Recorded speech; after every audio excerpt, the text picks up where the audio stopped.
Hey, I'm Andrea, and today we're reading Illustrated Stories from Dickens.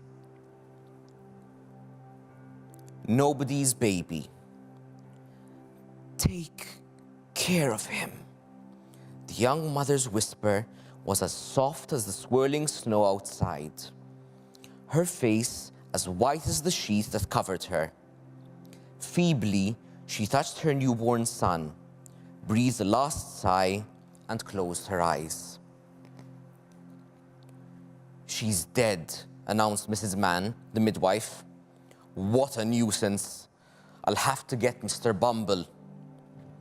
Mr. Bumble was in charge of the workhouse, a cold, grim place for the homeless, without a spark of comfort or a crumb of nourishing food. He didn't care if the inmates starved, as long as his own tummy felt warm and full 3 times a day. Quickly, Mrs. Mann unclasped a gold locket from the dead woman's neck and put it around her own.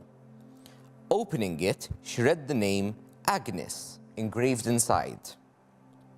"Another orphan brat," raged Mr. Bumble when he saw the baby.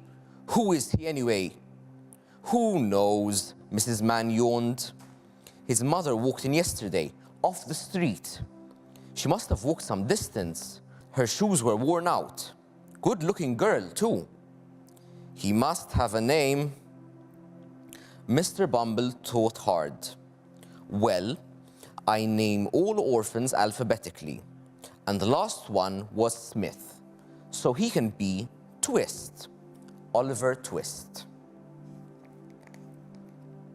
So, have you heard of Oliver Twist before?